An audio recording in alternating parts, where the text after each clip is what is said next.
Welcome, everybody.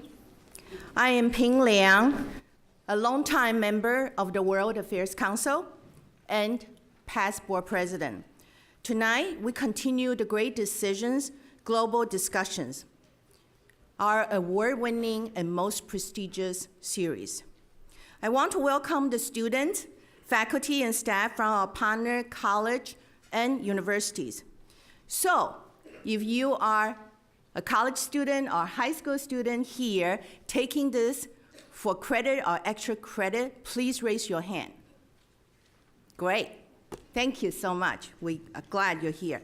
Great decisions would not be possible without the support of our educational partners. Tonight, I want to give a special welcome to the new president of Kendall College of Art and Design, Leslie Bellavance, who is also vice president of Ferris State University.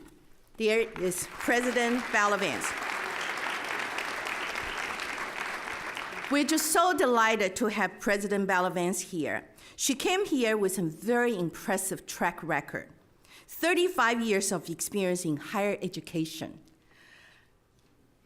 And we thank you so much, President Bellavance, for supporting our council, and we appreciate your emphasis on giving Kendall students a global education to prepare them for international careers. I also want to welcome our corporate members who are from our supporting global companies. Thank you so much for your support, and please convey our appreciation to your companies. Great Decisions has just started last week. Today is the second program. If you're not already getting the email announcements of our activities or events, we encourage you to sign up in the lobby.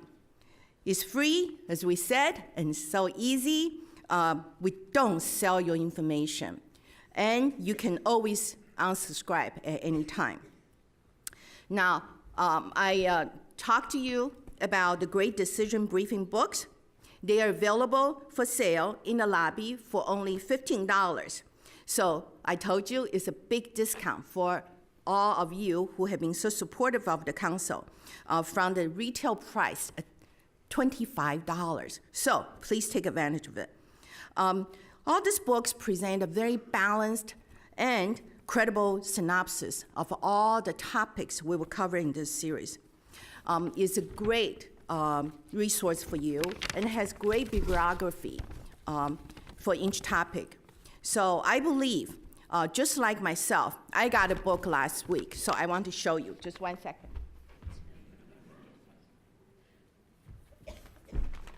Here we go. This is a wonderful booklet, and I think once you read it, you will understand how it really enhances our appreciation of all the presentations by our guest speakers. So I want to thank our series sponsor, Wolverine Worldwide, a longtime and generous supporter of this series. We have a new media sponsor this year. Thank you to the Community Media Center. And thank you to tonight's topic sponsor. I don't know if they're here yet, but the company's name is Patnos. Jeff and Peg, are you here yet? Because they will have to drive in from Holland, so they might be coming in later. But if you see them, please convey our appreciation to them. Before we introduce the speakers tonight, I want to remind our audience, the World Affairs Council is nonpartisan and non-advocacy. We do not endorse any particular policy actions. Our mission is education and promoting civil discourse. As usual, you're all familiar with this. We will have opportunity for you after the panel discussion for Q&A, and we, of course, encourage you to do so. We ask everybody to be respectful. Our council has held many programs on global environmental issues, and we have partnered with the West Michigan Environmental Council for many years. We're delighted to have its new executive director, Bill Wood with us tonight. Bill, there you are. So we want to welcome Bill here because he moved here from Harrisburg, Pennsylvania. And we want to welcome him to such a nice Grand Rapids, West Michigan community. So we know that he will enjoy it here. So let's give him a welcome. Now, tonight, Bill would actually introduce tonight's panel and the speakers. So I would turn this over to Bill. Bill, please.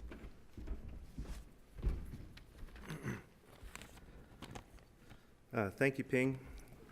I'd also like to thank Dixie and Erica for the warm welcome that they gave me to the area, and to acknowledge the longstanding partnership between the West Michigan Environmental Action Council and the World Affairs Council.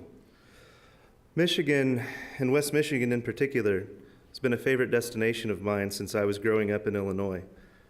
I've backpacked Pictured Rocks, slept under the stars on Manitou Island, and drunk my fair share of Michigan beer. In recent years, I've become an avid paddler, and I can't wait to get out on the water as soon as winter wraps up here in my home state. Speaking of paddling, the topic for tonight is water. Access to water is critical. We need water to produce food, to create energy, and to sustain ourselves. At West Michigan Environmental Action Council, our approach to water is a combination of education, policy, and action. Our Teach for the Watershed program delivers interactive, place-based watershed education to middle school youth to enhance their environmental literacy. Staff members sit on city-based committees charged with managing streets and stormwater infrastructure, and we host 2 separate cleanup events along the Grand River to encourage volunteers to interact with their watershed. If you'd like to know more about these or other programs, please visit our table in the lobby. Our panelists tonight will discuss how water is a critical resource in the 21st century, both globally and right here in Michigan. Keith Schneider is from Circle of Blue, an organization that reports on water issues worldwide and is based in Traverse City. He has just returned from a major environmental choke point, India. He will speak to that tonight. Liz Kirkwood is an environmental lawyer and currently the executive director of For Love of Water, also known by the acronym FLOW. She has been working on water, energy, and environmental governance issues. Please help me welcome Mr. Schneider and Ms. Kirkwood.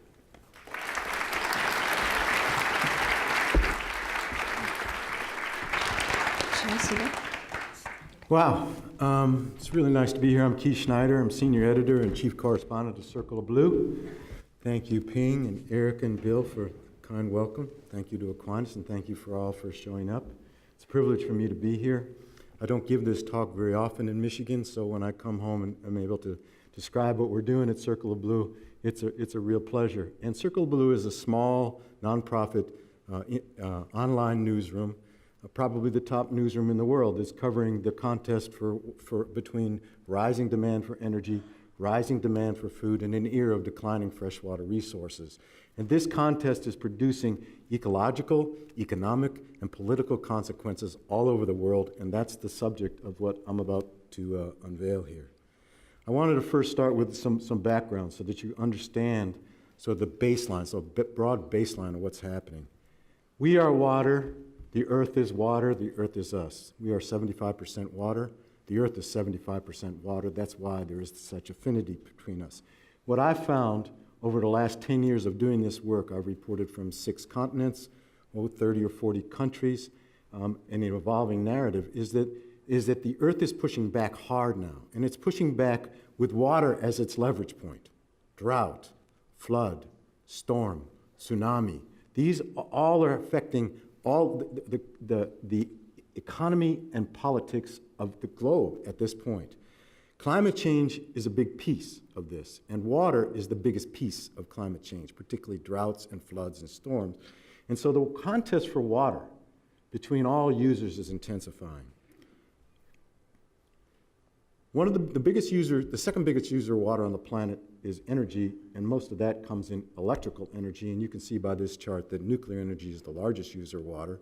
Solar energy is the smallest user of water, and the world is moving from thermal power plants into renewable power plants, and one of the reasons that's happening is because of water supply. Water the use of energy and water in your households. We have been taught over the years that if we spend less time brushing our teeth and flushing our toilets, we will conserve water. That's true. But the place where you can conserve the most water in a household is where you warm water. So a shower and washing your clothes and washing your dishes is the most intensive use of water in a household. So if you really want to conserve water, take cold showers, bathe in cold water, wash your clothes and your dishes in cold water. Much more water is used for that than any other household use.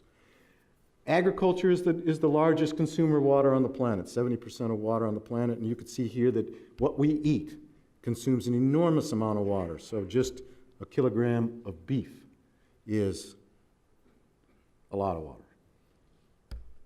And beer takes a lot of water, right? So how we live both in the West and in the undeveloped or developing world consumes a lot of water. And we're going to be consuming more water because our energy consumption is going to go up. The mix is changing from black fuels, fossil fuels, into renewables, but still, water is a component of a big component, and we're growing. 80 million new miles a year. So there's twice as many of us on the planet as there were 35 years ago. We are now 7+ billion. We were 3.5 billion. All right. So I described this contest a couple different ways. I described it in scientific terms. The maximum power principle, which was developed in the 20th century, says that all biological systems, all human systems, seeks to grow at the maximum level, seek to occupy as much territory, as much space as possible, until it confronts the law of minimum growth, which is the resource, the single factor which will limit that development. And if you look at it in politics, what's happening in politics and economy, what this really represents is a contest between two centuries. So in the 20th century, we developed a water-consuming, a resource-consuming development strategy that had to do with economies of scale. So we built big. We built big cities. We built big suburbs. We built big airports. Whoops. Can you still hear me? We built big road systems. We built mega things which used a lot of water and used a lot of resources. That's how we developed the West. Well, in the 21st century, all of the conditions that produced that mega energy development strategy, mega development strategy, has flipped on its head, and we are now confronting realities of impediments around ecology. And much of that has to do with water scarcity. So all of that mega development strategy is running headlong into the new era of ecological stress. And we're seeing the consequence of that all over the planet.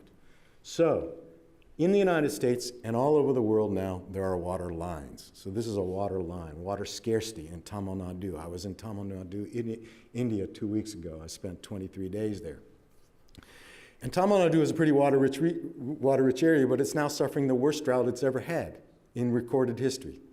They've never seen such low levels of water, and all over this state, people are in water lines. We did a project in northern Mexico in 2007, in which we found out that much of the migration patterns for young people and young families from this region of northern Mexico was caused by water scarcity, drought, which was drying up farms, which was drying up jobs, so these people were moving north to the United States for jobs and opportunity. We were in Australia in 2008 at the end of a 12-year drought. Australia has the largest rice-producing sector in the southern hemisphere, over 1 million metric tons of rice, dried up completely as a result of this drought. Well, 2 years later, the Arab Spring kicked off. What was the thing that pushed the Arab Spring? Rising food prices. Why was rising food prices? The rice crop, the failure of the rice crop in Australia was a factor in the planet's rising food prices, which kicked off the Arab Spring. And we're seeing it again in the immigration in the Mediterranean and Europe. Drought in North Africa has dried up so many farms that young men and their families are seeking security in Europe, which is changing politics, right? Brexit was an effort to keep out the other. We're seeing some of that in the United States. I've been to China now 9 times. China doesn't have enough water to do all the things that China wanted to do. It doesn't have enough water to mine as much coal, wash as much coal, produce as much electricity from coal, from water-consuming coal-fired power plants, to develop its grain crops and to build the big cities that it wants to build, particularly in the 9 provinces of the Yellow River Basin. This is Inner Mongolia, which is drying up. What is China doing? China is gating back on coal. China has peaked in coal production and is starting to reduce its coal production because of air pollution in the cities and because of water scarcity in its main coal-producing areas, which is the Yellow River Basin. China is making a pivot on coal, which has caused a depression in the global coal industry. So, in the United States, almost every big American coal company is in bankruptcy right now. We have less electricity being produced by coal in the United States right now than in the lifetime of anybody in this room, less than 30%. Just 6 years ago, it was 50%. Coal production in the U.S. is down to the lowest levels it's been since the early 1960s. And in China, they've had to gate back and change their development strategies, so they're not building these kinds of plants. This is a coal to liquid fuels plant. They had 21 of these proposed in the Yellow River Basin. They built 3. One operates. It's this one in Ordos. In India, the Himalayas is where India decided it wanted to diversify its electrical generating production sector. It wanted to build big hydropower plants, mega hydropower plants, 1,000 megawatt hydropower plants in the most treacherous mountain range in the world. And I was there in 2013, 5 months after this state, Uttarakhand, which is where India is building most of its hydropower plants, had a terrible climate change flood. A foot of rain fell overnight. It caused the Alpine Lake to burst, and all that water came down 3 mountain valleys, killed 30,000 people, wrecked this town, which has a Hindu shrine in it, and did this to the dams. This is the Vishnuprag Dam. This is a big dam, 400 megawatts, big dam. This is what happened at the floodwaters, and then it got buried by the boulders, which were big enough to fill this room. So buried by boulders, and we were in Okund, which is downriver on the Alaknanda, and this is what happened to the dam at Okund, totally blasted away by the water and by the boulders, which sit in this town, which is about 15,000 feet in the Himalayas. The worst flood ever recorded in the Himalayas occurred in June of 2013 in Uttarakhand. Okay, so what I'm trying to describe here is an era of disruption, which has to do with ecological disarray, and also has to do with the kind of economic disruption that's occurring as a result. And it's beginning to prompt what I call the Great Awakening, whereas people are at the front lines, raising questions about the intelligence of building these mega projects in places they ought not to be, that use tremendous amount of water, that cause pollution, that disrupt communities, and are very expensive to build and are being stranded. So, go back to India. As recently as 2 years ago, when I was in India, coal was still the primary source of energy that the Indians were going to rely on for the economic development. Well, just like China, India has made a pivot on coal. Why? These plants are really expensive to both build and to operate. They take a tremendous amount of water to cool and to wash the coal. India has had 2 straight years of crippling drought, and people are responding. People are resisting these plants. They're also resisting the pollution from the coal mines. This is a box mine in Meghalaya. Meghalaya is in northeast India, where they mine coal with feudal 500-year-old techniques by hand. They dig these 30 square kilometer holes in the ground. They're about 150 to 200 feet deep. You walk down these rickety ladders to get to the bottom, and the people the guys that mine this are these small Nepalese miners that actually mine in mines that are in shafts that are 3 feet tall. Well, they're really dangerous, kill a lot of these miners, and they're really polluting. So the acid mine drainage that comes out of these mines, it reacts with the chemistry in the rivers and turns them blue there. So this is the Luka River in Meghalaya, turned blue. 3 years ago now, the National Green Tribunal shut down the Meghalaya coal industry, the first time any court anywhere in the world has shut down a regional coal sector over pollution, over water security, and over safety. All right, this is the Lower Subansiri Dam. It's in Assam, India, near Meghalaya. It shut down in 2011 because citizens shut it down. It was the largest hydropower plant under construction in India at the time, 2,000 megawatts. That's a very large hydropower plant. But the citizens said, wait a second, it's going to ruin our fisheries. It's going to take tremendous amounts of farmland in the backwater lake behind it, and we're not at all sure that it's going to do anything but endanger us from flooding. All right, ecological distress is also shutting down these big mega projects. I took this picture 3 weeks ago along the Bay of Bengal in Tamil Nadu. This is a $5 billion refinery, almost completed in 2011 when a typhoon blasted it. And why did the typhoon cause that much damage? One, it was a powerful typhoon. Two, the designers and builders of this refinery took down all the protective palm trees, which had been there for centuries, and they leveled all of the lakeshore sand. So the typhoon just had a straight shot into this refinery, ruined it, and it's never been restarted because the owners of it can't get it sold, and they didn't want to spend the money to maintain the equipment. So there's all this molded equipment. This is a $5 billion stranded fossil fuel asset. So I talked about an awakening. While I was in Tamil Nadu, this is in the same weekend that there were these very large women's demonstrations in the United States and in Europe about the Trump administration. This very same weekend, millions of people were in the streets partying, but also demonstrating around a festival of grievances, half of which had to do with water scarcity, water supply, the drought, and its consequences on the farm community in Tamil Nadu. And it came to me that there was this awakening beginning to occur around the world.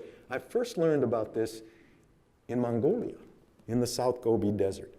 And in this area of the South Gobi Desert, Rio Tinto was building this $7 billion gold and copper mine, which needed groundwater to operate. And groundwater is scarce in the Gobi, and there was a contest that developed between the mine and the herders. So these are two Mongolian herders and an American reclamation expert. And these are camel herders, and they need surface water and groundwater for their herds. And it's a scarce resource. So these herders organized on the web, organized with compatriots in Ulaanbaatar, Mongolia's capital, who had connections with money and other expertise in Paris, Washington, and New York, and London. And they organized a resistance movement that convinced the Mongolian government to require this mine to operate with the probably the state-of-the-art water and air emissions control. So this mine recirculates all its water. It's a very low water use, comparatively low water use mine operating in the South Gobi Desert because it was forced to do by citizen involvement to do it. All right. We encountered the same thing in Peru. This is the northern Andes in Peru. This is the site of a proposed $5 billion gold mine to be operated by Newmont Mining, which is an American mining company. Well, this $5 billion gold mine went nowhere because of this. The campesinos who live in that region refused to allow this mine and fought this mine for 10 years. And it got vicious. People died. But in the end, Newmont decided to withdraw its permit last February and close down the operations at the Conga mine. Another example of where citizen activism around water safety and water security put in abeyance a mega project. Now, there are 20 mines in Peru that are in the same position where citizens are fighting these mine openings because of water scarcity. We found it in Panama. Panama is a really, really green country. It's one of the greenest countries, certainly the greenest country in Latin America, and that includes Costa Rica. It's very good environmental laws that they enforce. And they're facing a quandary. What do they do to power their economy? They don't want to use fossil fuels, so they've turned to hydropower. Hydropower in these mountains in western Panama. Well, Tomas is an activist, and he's a part of a very large activist community that's raising questions about building mega dams on their rivers because they're so damaging. And what they're advocating is smaller dams, much smaller dams around smaller streams that don't dam up major rivers, and basically they're winning. It's very difficult now for hydropower plants to be developed in Panama. All right, in our own country, we have a huge struggle developing on the northern Great Plains around North Dakota, around the Bakken oil field, which is now one of the largest oil fields in the world. It uses a lot of water. Fracking takes 4 million, 5 million, 8 million gallons per frack, and these wells have to be fracked pretty continuously in order to produce oil and gas. And so water is scarce up there. And water lies at the foundation of the resistance to the pipelines through that region. The Keystone XL pipeline, remember? And the Dakota Access Pipeline, which is now in play. Water security it lies at the foundation of why those pipelines are being opposed. And the Great Plains, as we well know, is one of the driest places on the continent. So water scarcity and water supply has been an issue on the Great Plains for years, and it's the reason that the Keystone XL was canceled in 2015. Not because of card-carrying Sierra Clubbers, but because of rural Republican farmers through those rural red states. They opposed it because of water supply. And by the way, a couple of weeks ago, President Trump, issued executive orders to try to get both pipelines restarted. Well, I don't know what's going to happen with the Dakota Access Pipeline. There's 1,000 feet they have to finish. It's going to be a Donnybrook. It's going to be a test of, America's greatness in ways, if you look at it in one way or another. But I'll tell you this, the Keystone's not coming back. We're not going to see a return to the Keystone Pipeline. And the reason the Keystone Pipeline is not coming back is because, one, because of oil prices, production in the tar sands region, which is the source of the oil that would be through the Keystone, is declining. It's going down. Two, the cost of the pipeline is now $10 billion. It's $2 billion more than it was when it was canceled. And three, I'm not sure Transamerica wants to go through that debate, that struggle again, with people in the rural Great Plains. So what am I telling you? I'm telling you that water is the source of transition in the world. Water has become a fulcrum, a leverage point for very important changes in how we operate as nations, as humankind. And water is precious. So this is a well that's hundreds of years old on the Bay of Bengal, where people have taken care of this water, and it runs clean and fresh, and it's used to bathe and to drink from. And there's a crowd there every day, and you can see what they're doing with this water. All right, thank you.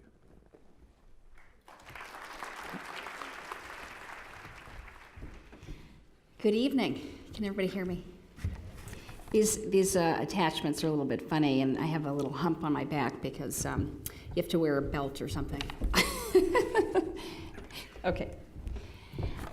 My name is Liz Kirkwood. I'm the Executive Director of Flow for Love of Water. We're a Great Lakes Water Law and Policy Center based in Traverse City, and I am very delighted to be here this evening. I want to thank World Affairs Council, Aquinas College, WMEAC, all for hosting us.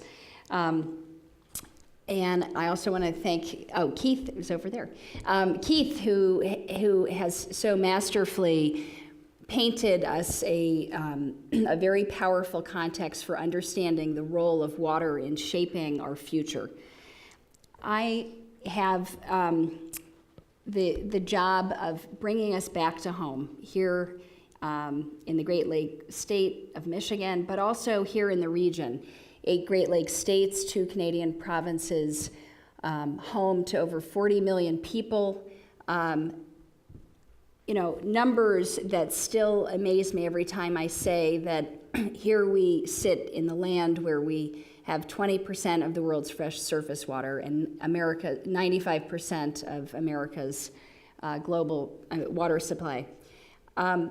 It really begs the question about what our responsibility is to be the stewards of these sacred waters. And with the increasing pressures that we've already heard from Keith regarding agriculture and energy and drinking water and everything that we do on this planet, how can we be those stewards who will find a just and fair and sustainable pathway forward? So let's take a quick look back in the last century. This is a picture that many of you may recall, the Cuyahoga on fire. This is the Time magazine article from 1969 that really helped usher in the passage of the Clean Water Act with a promise to bring back water quality so that we could swim and drink and fish in our nation's water. And while we have seen some improvement on many of the water bodies, rivers and streams in the U.S., a recent report from the National Bureau of Economic Research just from last month indicated that over half of our U.S. Streams and river miles are still violating our pollution standards. And we've already spent $1 trillion to clean up, and that's the success where we stand. Here we are in the 21st century. This is a map from the Great Lakes Environmental Assessment Mapping Project, where they analyzed 34 different stressors to our lakes, red, of course, meaning hot spots, blue, more pristine, and healthier lakes. They lumped them into these categories that I find helpful to think about: aquatic habitat alterations, climate change, coastal development, fisheries management, invasive species, non-point source pollution, and toxic chemical pollution. Here, close to home, it's very painful to remember and still be living under the Flint crisis, or the fact that in Toledo back in 2014, for 3 days there was an emergency shutdown of the water supply because of the toxic, harmful algal bloom. And of course, then we have Detroit, where we have over 50,000 people unable to pay their water bills with shutoffs. And water affordability and these issues about water infrastructure are right here at our doorstep. Researchers at MSU just came out with a nationwide study examining water affordability, and since 2010, water rates across the country have risen 41%. And they project, based on this trend over the next 5 years, we're going to find over a third of American households unable to pay for their water. And we'll touch on this, I'm sure, later, just about the juxtaposition of bottled water here in the Great Lakes as well.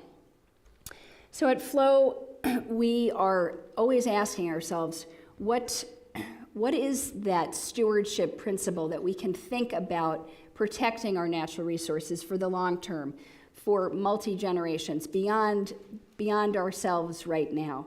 And we, as part of, fundamental to the core of our mission, is viewing the world through the public trust doctrine and the commons, which speaks to a very essential thing that we all know as humans, that there are some inalienable rights and there's certain natural resources that only the public can own and should own. And that is fundamental to water. And so fortunately, from Emperor Justinian passed down to the Magna Carta to our shores here in the United States, the state governments have a legal duty to protect our navigable waters on behalf of us as citizens. So in Michigan in 1837, the state of Michigan took on that solemn and perpetual duty to protect our waters. And that means it is for all of us. This is a powerful concept. It's not just talking about regulating the end of the pipe, it's talking about protecting the resource forever. And so when a private interest threatens to impair the public resource and all of the uses that depend on the water, that use cannot continue. This is a very powerful and transformative way for us to think about natural resource protection, particularly in times where we see different political movements. And so I would like to focus the rest of the conversation about Line 5, which is the 64-year-old oil pipeline resting in the middle and in the heart of our Great Lakes. This is an incredible story that is emblematic of our work and illustrates why the public trust in the commons is so critical for citizens to understand and to hold their leaders accountable. Many of us here in Michigan and in the Great Lakes region may not have even known about Line 5 until 2010 when Enbridge's Line 6B ruptured, causing the largest inland oil spill in U.S. history just 3 months after the BP Horizon. 1 million gallons of heavy tar sands almost spilled over a 35-mile stretch of the Kalamazoo. It took Enbridge 17 hours to respond, and the National Transportation Safety Board dubbed Enbridge the Keystone Cops in this debacle. Enbridge has an extensive system. You can think about them as kind of the FedEx of pipes. Their job is to transport the heavy and light crude oils from where it's taken in the tar sand fields in Alberta, Canada, and then bring it down to the refineries and out to market. And what you can see from the image on the right-hand side of the screen is that in addition to this kind of the holy grail of why we are in oil and gas in this country, it's not just about energy independence. It's also an explicit commitment to transporting oil out to the Gulf Coast, the East Coast, and the West Coast. And part of what Keith was talking about, one of the reasons why the Keystone is less likely to be built is that Canada, for example, has just approved 2 other conduits, two other pipelines. Line 3, which parallels, it's from Hardisty, Canada down to Superior, Wisconsin. That line is doubling in capacity, and also another pipeline, the Trans Mountain pipeline out to the Pacific coast. So there are other arteries that are moving the product. So a focus on Line 5. It is 645 miles long. It was built back in 1953. Nobody had ever built a 5-mile underwater pipeline like this before. It was, an extraordinary engineering feat across the straits. And they chose that because it was the shortest distance they could cross. And this is a Canadian pipeline, and they built it to transport Canadian oil, even back in 1953. They thought it would last 50 years, and since 1953, Line 5 now carries over 80% of its original capacity, pumping 23 million gallons of oil through the Straits of Mackinac every day and ends up in Sarnia, Ontario. This is a view from the north, so we're looking, we're on the UP, and you'll note that the bridge was built 4 years after the pipelines were installed.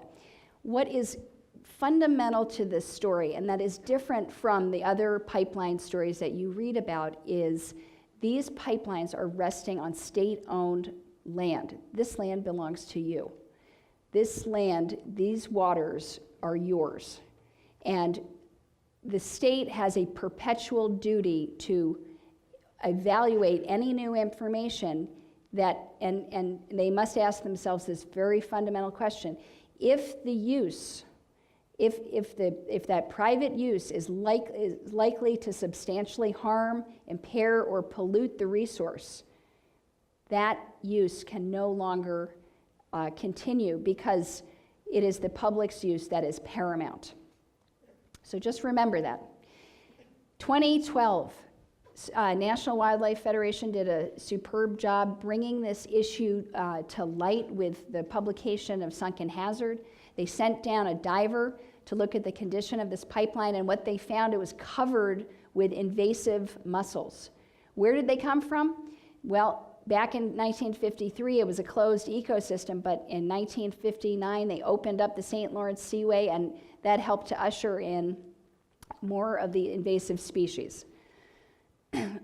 This pipeline was designed to move with the currents, but from day one, the key fundamental problem that Enbridge has found is that it does not have a fundamentally strong way to anchor this pipeline every 75 feet as the legal agreement between the state and Enbridge has. Over the past couple of years, we at Flow have been working hard evaluating, looking at these legal requirements, and we've found 8 known violations related to the structural integrity, as well as other violations related to the fact that we only have $1 million of insurance on this pipeline. Remember, the Kalamazoo disaster was $1.2 billion to clean up.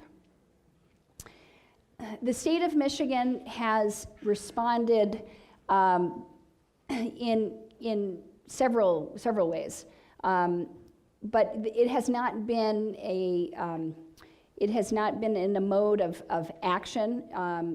The state has been studying this issue for over 3 years now. First, they created a task force coming up with these 4 recommendations. No tar sands.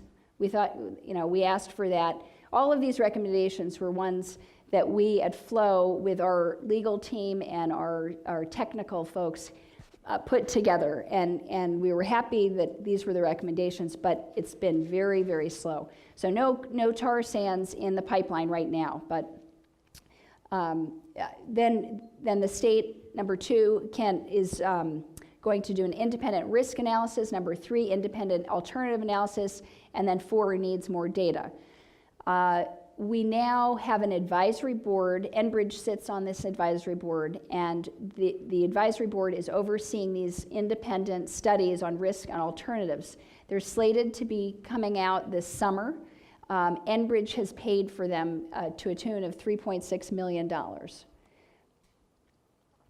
Let's take a little deeper dive about some of the risks that are at stake here. Because in 1953, when you looked at this issue, there was an affirmative decision that the benefits outweighed the risks. And I think the tides have turned.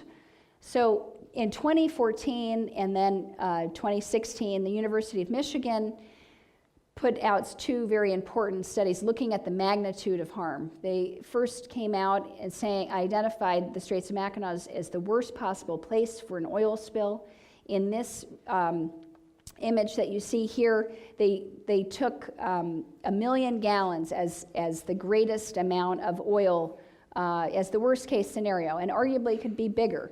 But they took 1 million based on the Kalamazoo spill and evaluated and came up with over 700 miles of coastline at risk from an oil spill, not to mention over 500,000 people's drinking water at risk. The U.S. Coast Guard, that is the first responder, they have testified before Congress that they're unable and they're uncomfortable with an emergency oil spill response. They will not go out if it's dark. They will not go out if their waves are 3 feet or higher. And remember, this is a very wild environment, both at the surface and through the entire water column that goes 250 feet deep. And it is, if you don't respond in those 12 hours, the volatile organic compounds are just going to be rising off. You've got to contain a spill in that first 12 hours. It's critical. Enbridge's track record here in the Great Lakes is not a good one. In addition to Kalamazoo, Enbridge had over 1,200 reported spills from 1999 to 2013. Along Line 5, we have at least 15 reported spills, and we can talk more about that. At Flow, we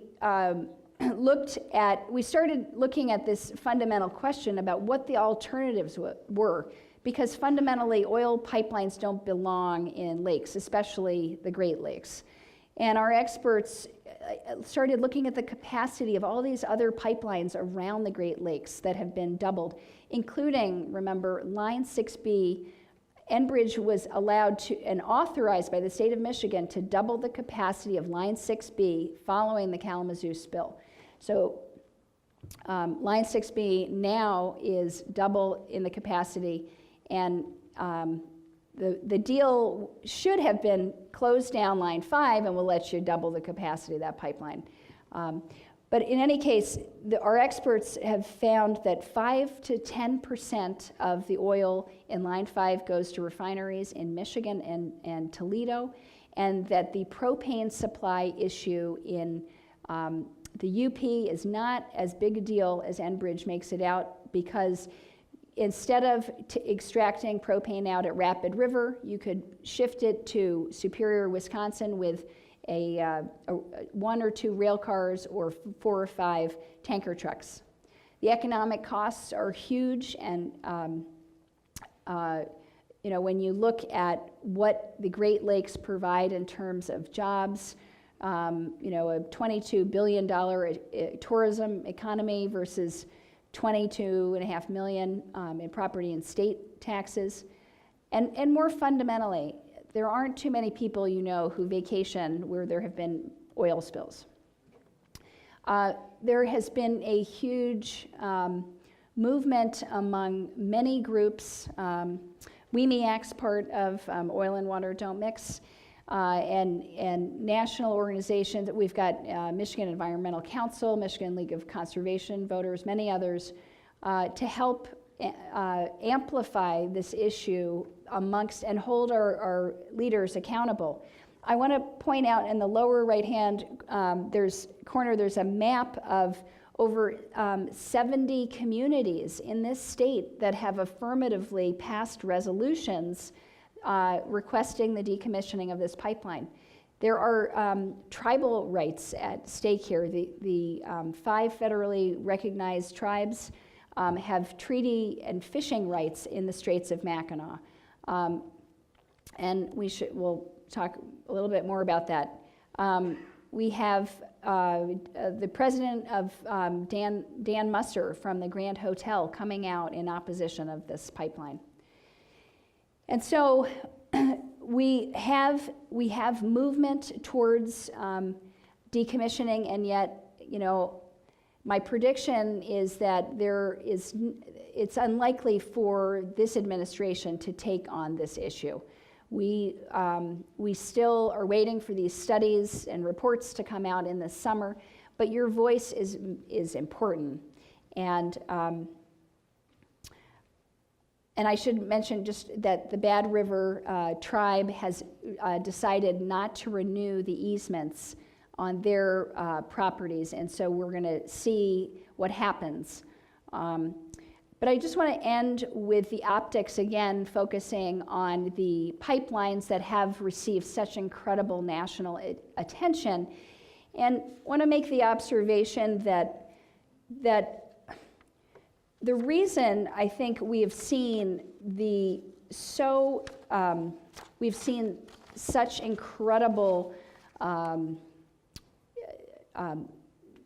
it's not just been a tribal movement out on the plains, right? This has resonated deeply with people as water protectors, and that's because it goes to this core truth that we understand that oil pipelines eventually fail, and because of corrosion, and that they threaten our lands and our waters, and that ultimately our treaties and our public trust water rights, these are paramount to private interests. Ultimately, our future prosperity is going to depend on clean water and clean energy, and we cannot afford to have a catastrophic oil spill in our Great Lakes, which represents 20% of the world's fresh surface water. So thank you.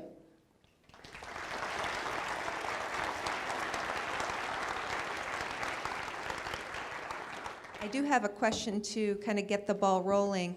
I think it's interesting that both globally and here in Michigan, you're both seeing a lot of community response and citizen engagement as the driving force for what you see as change. So for those who are interested in responding to some of the challenges they're seeing, how would you recommend that citizens can become engaged?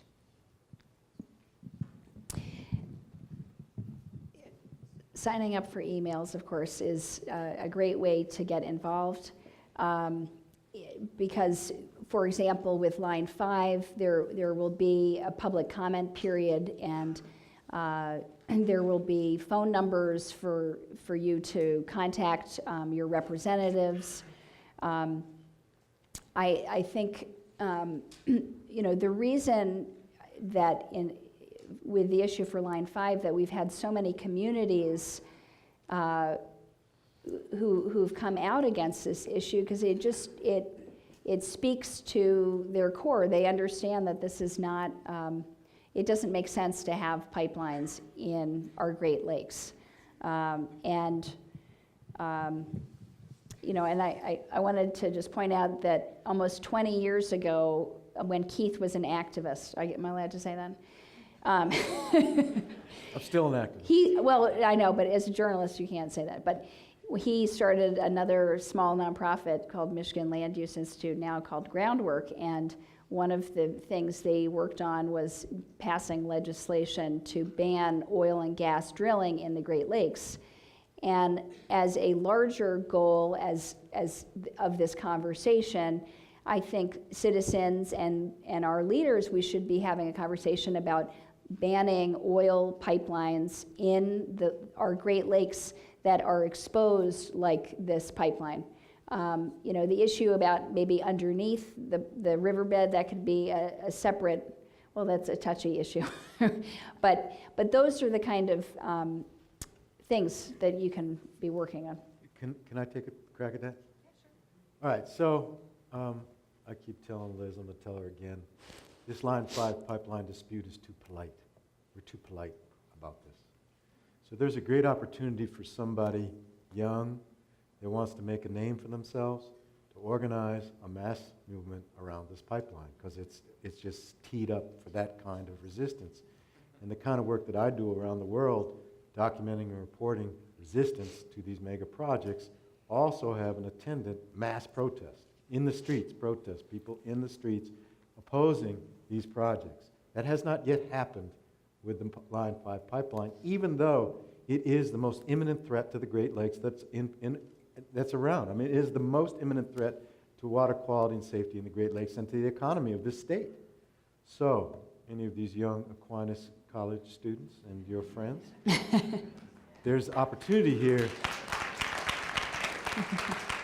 There's an opportunity here to do some really good video, some really good online organizing, some really good communications, some really good getting people out in the streets this summer and make an issue of this thing, because it is too polite. The leadership can ignore it. It can be ignored. I wish I was, with the Michigan Land Use Institute, because I'd be at front lines here and we'd win this thing. This is so teed up to win. We're going to win it. Hopefully we win it before it ruptures. And just one more thing to add to that is that we as citizens, we have to make this an issue for the gubernatorial 2018 election.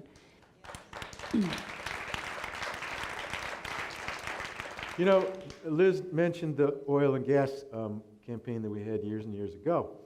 The oil industry wanted to drill along our lake shores beneath the Great Lakes, and we said, well, that's not a really smart idea. And so we did a poster. That's all it took. We did a poster that looked at scenarios of what those drill rigs would look like on the beach, and it worked. I mean, people could see this was what it was going to look like. And we organized all the communities along the Lake Michigan shoreline. Now, these are not card-carrying Sierra Clubbers. These are pragmatic green Republicans who have houses along the lake shore, for the most part. And we organized those people, and we went down, community by community. What can we do, they'd ask us. And we had one thing we told them. We told them, you call the party chairman and tell him to turn off this stupid idea about drilling beneath the Great Lakes. And they did. And Engler himself, former Governor John Engler, he kind of backed away.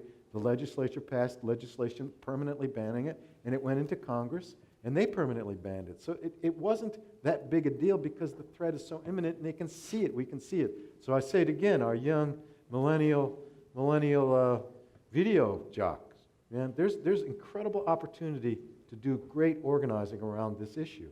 One other point. My friend Bill McKibben. You guys have heard of Bill McKibben? All right, Bill McKibben's the head of 350.org, former New Yorker writer, good friend of mine. Bill McKibben made an international name for himself by leading the charge on Keystone, which nobody thought was going to be possible. And he led the charge on Keystone, saying we're going to set a line in the sand, and we're going to defend it. And he and a whole bunch of other great people came to the front lines, had a mass movement, and convinced Obama to shut that thing down. And it isn't going to return. So that's the same thing that can happen here on this pipeline. I'd like to change the focus a little bit to bottled water. That's very big in this area. There's a perception, I think, that non-municipal water, non-well water is better. How do we change that? Because if there's no market for bottled water, Nestle leaves. It's an excellent question. Well, I think Michigan's a little bit in trouble because of what's happened in Flint, because of what's happened in Detroit, and both of these situations continue, and so, right, it's that paradox that you have, because as we start seeing more of our water infrastructure failing, there's going to be less public trust in our municipal water systems that, by and large, are very good. And so, I think we have to build back the trust at the local level, of course, the state and the federal level. Flint was that epic crisis where we had failure from the emergency manager to the DEQ to the EPA, and so there's great distrust. But your ideas, of course, about specific campaigns on building that trust are really going to be fundamental. So here's one of the things that's such a privilege and a responsibility to do what I'm doing and have been doing, which is that you see these issues, how they break, and bottled water in Tamil Nadu and in India is kind of a different issue. So on the one hand, the Indian bottlers of Coke and Pepsi are fighting an uphill battle against a cultural affront to be able to gain water at a pittance and sell it for a very tidy profit in a water-stressed state. So the courts and the citizens in Tamil Nadu are putting a lot of pressure on the Indian bottlers of American brands to shut those bottling plants down, and that's happening. And that has to do with a cultural aversion to using water, to taking scarce water supplies and selling it as sugar water, and it also has to do with some resistance to the Western sort of marketing. The other side of this is happening in Chennai, though. So Chennai's water system is not very good. It's not trusted. You can't drink it. You would never drink a glass of water out of Chennai's water system. But the opposite thing is happening in Chennai. It has an enormous bottled water industry that employs probably 100,000 people. There are 15,000 truckers involved in moving privately gained water from farmers' bore wells, into the city to be distributed as bulk water or in 25-liter cans or in smaller bottles. And so if Chennai's water system becomes clean enough for people to trust, it would put at least 100,000 people out of business and $100 million a year industry out of business. So in Chennai, bottled water is an industrial sector that employs a lot of people. So you weigh the risks of that. What happens if they have better water or it's trusted? So I'm doing one of the pieces I'm doing the projects is on this bottled water, and I interviewed all the people at every level of the system. Maybe 5 to 10% of the drinking water in a city of 8 million people is bottled water. Now, there's an unfairness to it too, because the poor people can't afford bottled water.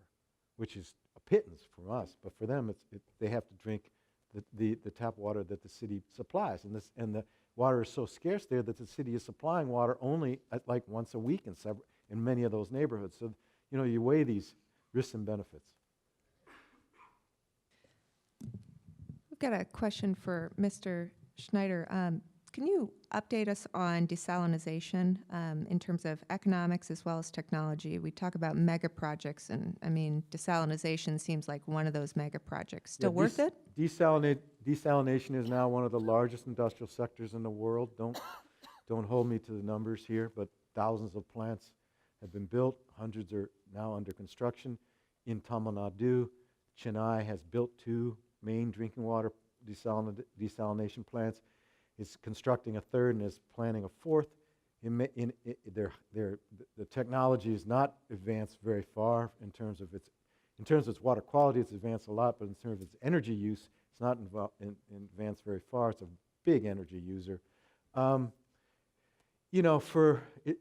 quality of the water is not nearly what it is, from natural supplies. Is it a fix? It can be a fix. Can also be a big sink of municipal water. So Melbourne, in Australia, which sits in also a drought-prone region, built probably the most expensive desalination plant in the world. Never opened it. Just never got it opened. It sits there. It's mothballed. They don't need it. It's too expensive to operate it.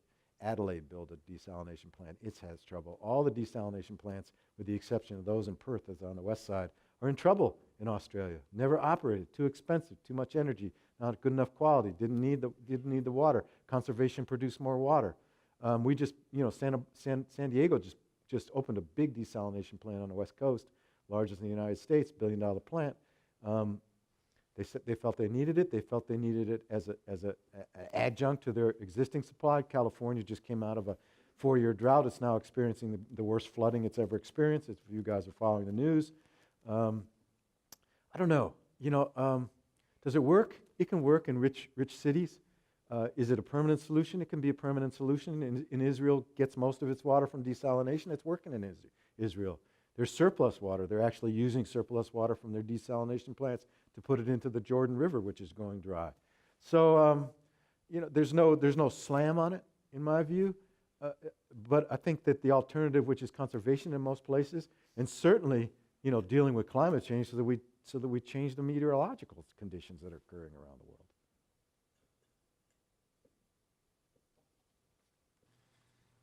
Hi. So for the hydro dams that you talked about, or take some existing dams like the Aswan High Dam in Egypt or the Three Gorges Dam in China, was there, before they built them, was there any attempt to balance off like the future revenue stream of the that you were going to get from the hydro or whatever versus throwing 1 million farmers off of their land and also ruining the fisheries forever? Okay, so let's talk about these big mega projects. There's a lot of momentum that goes into them from the finance side, or went into them from the finance side. So China, when they built the Aswan Dam, they weren't thinking about how many people they were going to throw off the land, because they threw off the land millions of people. They're going to think about it today because the resistance is so powerful. But when that's a 20th century project that came into being in the early 21st century. Building a mega project today is a feat, particularly as it applies to resources. Now, there are big airports, there are big roads, there are big ports, mega projects that are occurring. The financing has to do with a union of municipal, public monies and private financing, and the big financiers on that side now are the China Development Bank. So that's the world's biggest infrastructure development bank, and much bigger than the World Bank, much bigger than the World Bank.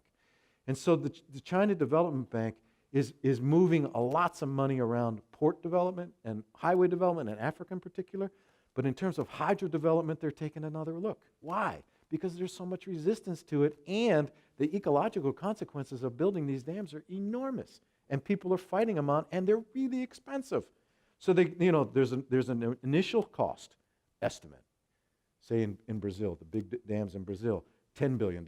Well, but then 3 or 4 years, it doubles. These projects, they double in cost. Brazil is gating back its hydro development in the Amazon. As I say, India is gating back its hydro development in the Himalayas. Africa, the big dam on the Congo, just was canceled. The World Bank pulled its money out of it, and the China Development Bank pulled its money out of it because it makes no sense economically, and in terms of ecological consequences are huge.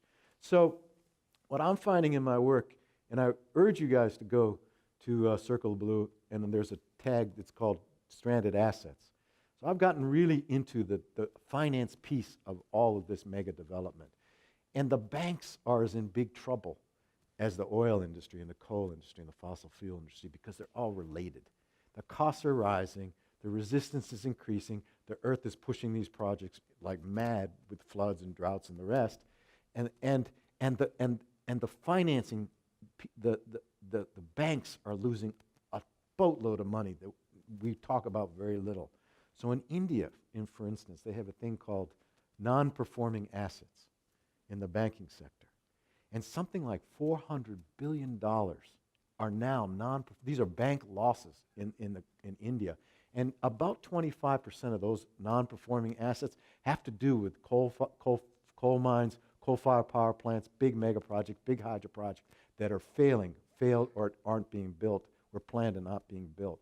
So I keep asking, and that's one guy, one reporter in Traverse City, but I've been looking for help all over the planet to help me understand in the finance sector, when are the bankers going to start turning off these projects which are so damaging and which aren't going to pan out and which are producing, effects that are negative for the planet as a whole. Does that help? This is one of the biggest stories that's happening in the world around water, because water supply, water scarcity, resistance to water safety, water security is driving a lot of these stranded assets in the world.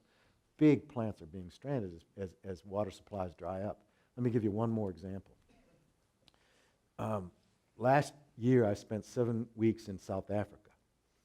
And South Africa, at the start of this century, began to build two of the largest coal-fired power plants in the world, called Medupi and Kusile. One is east of Johannesburg and one is north of Johannesburg. They're air-cooled coal-fired power plants, but they still need a boatload of water operating, processing, and some cooling.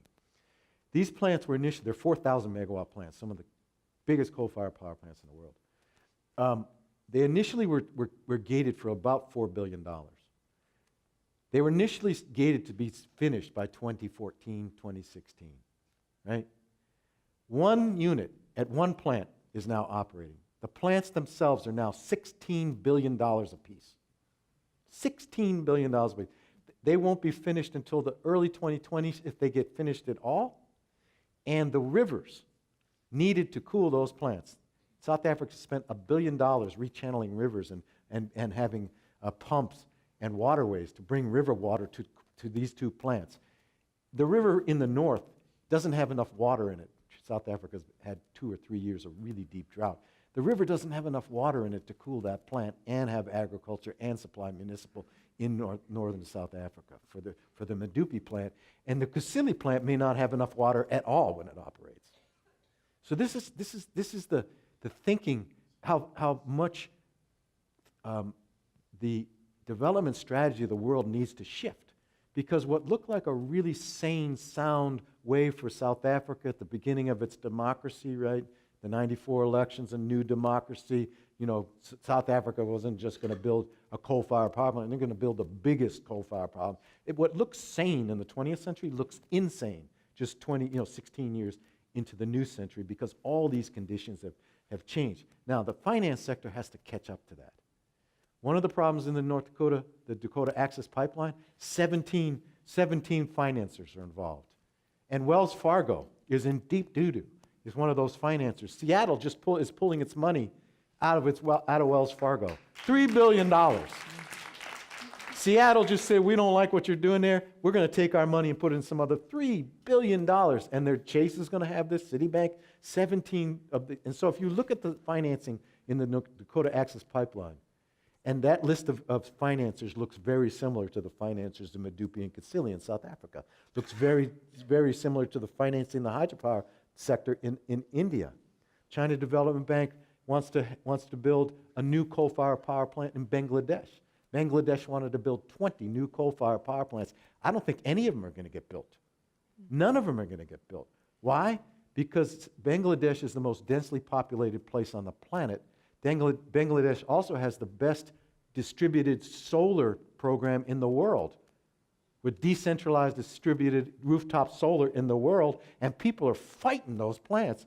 They had 20 proposed in 2010. None of them are going to get built. And China, South Korea, Japan, who else? China, South Korea, and Japan, and India have pulled their money, their developed money, out of those coal-fired power plants in Bangladesh. That's huge. So this is the kind of stuff that's happening that I think is good news for the planet. It's also why the rest of the world looks at what we're doing and they throw up their hands. I mean, what are those people doing? I mean, really, you're in China and India today, they're like, what are these people doing? What are we doing in this country? We have all of this capacity, these resources, smart people. We have everything. We've pivoted on coal. We're making really big strides in clean energy and electrical vehicles and all that. And then we elect, this administration that wants to gain some sort of a discipline. That's what it's all about. This administration wants to get discipline around these trends that can't be disciplined. They're undisciplinable. And they're driving up, look at that, what they're doing. They're driving themselves crazy, trying to discipline things that can't be disciplined. The world has moved on, and our country's moving on. And it's time for them to move on too. Well, we have time for one last question, so we'll... Huh? One last question, so we'll end it on this side, so go for it. I read recently where in Wisconsin there's a little, the Great Lakes Water Compact, possible renegotiating. I believe it's Waukegan didn't like that they were, downriver from some of the waste that was going to be sent their way. I can't recall the details, but I was wondering if you knew anything about any changes or renegotiation of the Great Lakes Water Compact. I am not aware of renegotiations of the Water Compact.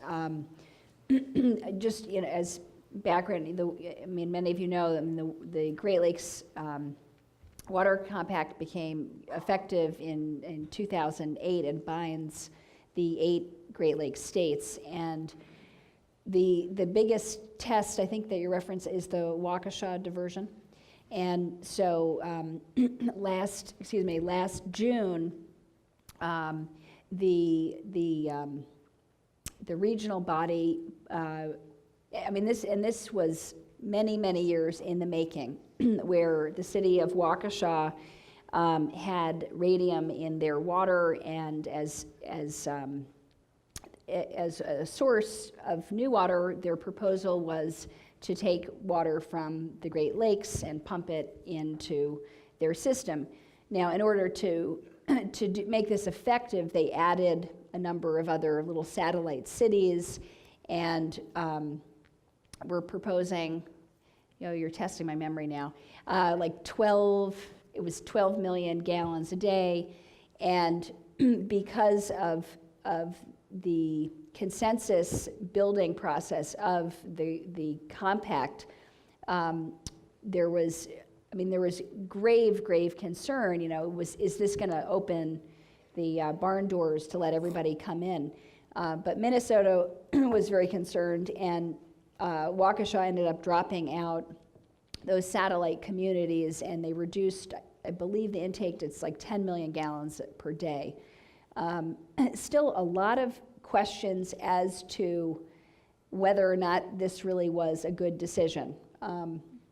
And I know that the mayors of the Great Lakes Cities Initiative have challenged this decision by the governors, and that's in the process, and there's no final decision that I am aware of. But it is a longer conversation, and a very interesting one for us to be thinking about the fact that there are believe there are about 60 other communities that are straddling communities and are likely to be coming to the council and saying, well, what about me? It probably was not the best decision. And, you know, it's, I think it has raised a lot more questions than it has, you know, answered in a nutshell. But it's a great question and important for the future of our water. Thanks.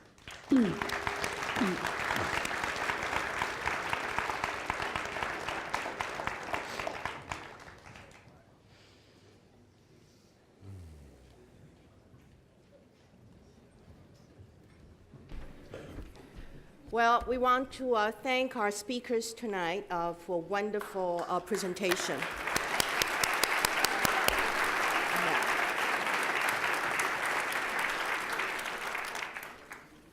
So next week, let